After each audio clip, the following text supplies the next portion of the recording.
Hey guys, welcome back to our channel Notes and Nurture. Hope you all are safe and doing well. I am Jyoti Sharma here. So today our topic of discussion will be epilepsy.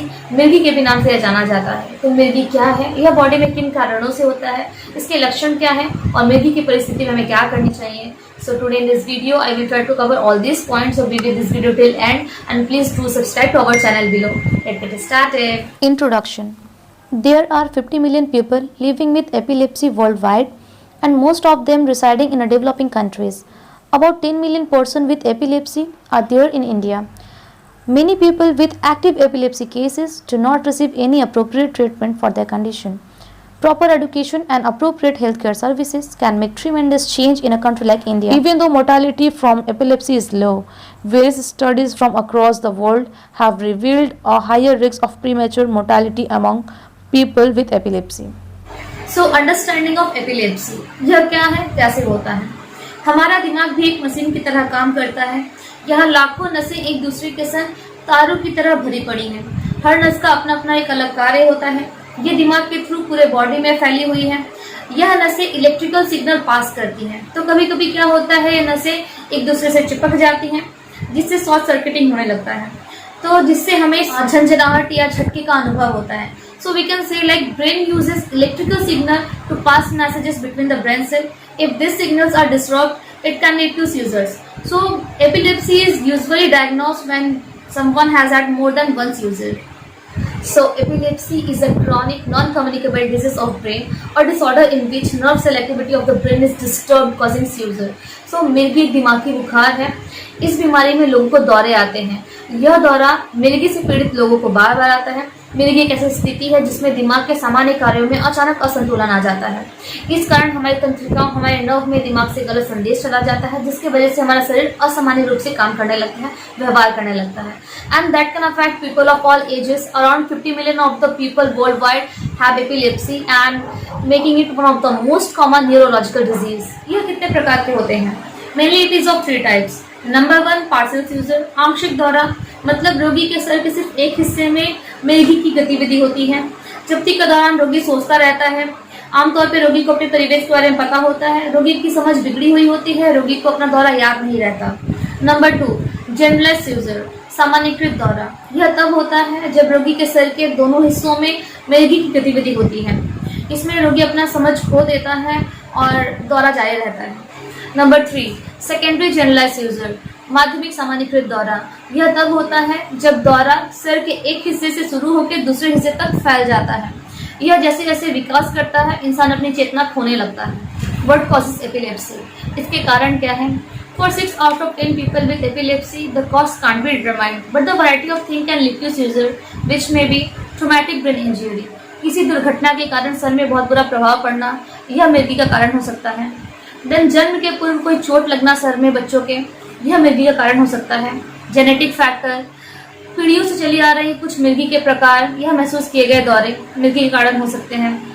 Then very high fever can lead to seizure. Then दिमागी condition, अगर आपको stroke है, tumour है, इससे भी हमें मिर्गी हो सकती है. देन अगर आपको कोई संक्रमित रोग है जैसे इन्फेक्शन है या एड्स है, this all can lead to seizure और एपिलेप्सी. मिर्गी के लक्षण, प्राथमिक लक्षणों में आमतौर पर दौरा शामिल है. इस दौरान घुरना, गिरना, हिलना, आसपास हो रही चीज़ों की जागरूकता खो देना, चक्कर आना, शरीर के अंग में झंझनाहट महसूस करना, स्वाद, गंध, दृष्टि में बदलाव आना, एक ही कार्य पुनः दोहराना, एक ही जगह दृष्टि बनाए रखना, किसी कार्य को ना करना, शरीर के अंग में अकड़न, कंपन, जीभ काटना, हाथ और पैर में झंझनाहट के लक्षण महसूस करना, ये सब हमारे लक्षण हैं. हमारे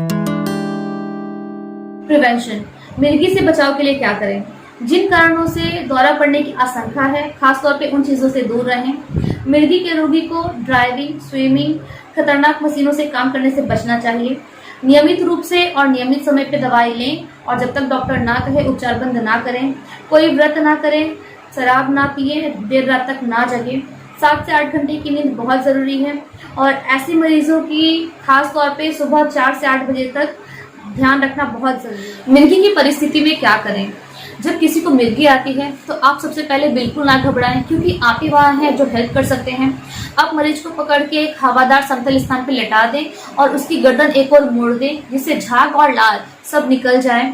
मरीज के पास से जितनी भी नुकीली चीज़ें हैं, फर्नीचर है, सब हटा दें, इससे मरीज को हानि हो सकती है।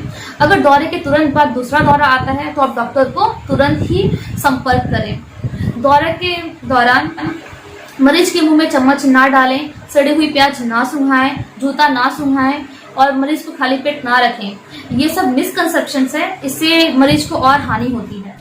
Treatment. Epilepsy is usually treated by medication and in some cases by surgery, devices or dietary changes.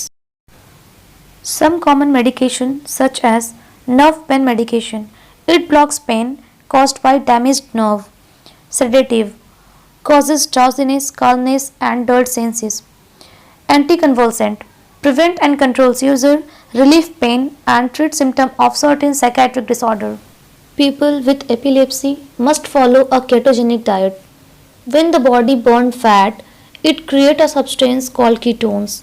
The ketogenic diet tries to force the body to use more fat for energy instead of sugar by increasing fat and restricting carbohydrates.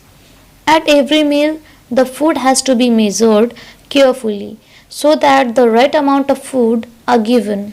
बादाम का आटा, नारियल तेल, घी, मक्खन, paneer butter, गोभी, मछली, अंडा, meet, पालक, मेथी, प्याज, खीरा, अखरोट, काजू, यह सब मिर्गी के मरीजों के लिए काफ़ी फ़ायदेमंद है। मिर्गी की बीमारी में चीनी, शुगर सिरप, आम, चीकू, लीची, केला, अंगूर, पपीता, अल्कोहल, वाइन, किशमिश, शहद, मिठाई, ब्रेड, पिज़्ज़ा, पास्ता, पेस्ट्री, पॉलीकेक, आलू, गुड़, यह सब बिल्कुल ना खाएं। अगर आप चाहते हैं दवाई आपके बॉडी में प्रॉपरली काम करे तो बहुत ज़रूरी है दवाई के डोज को पूरा कंप्लीट करना। आप दवाई नियमित रूप से और नियमित समय पे लें।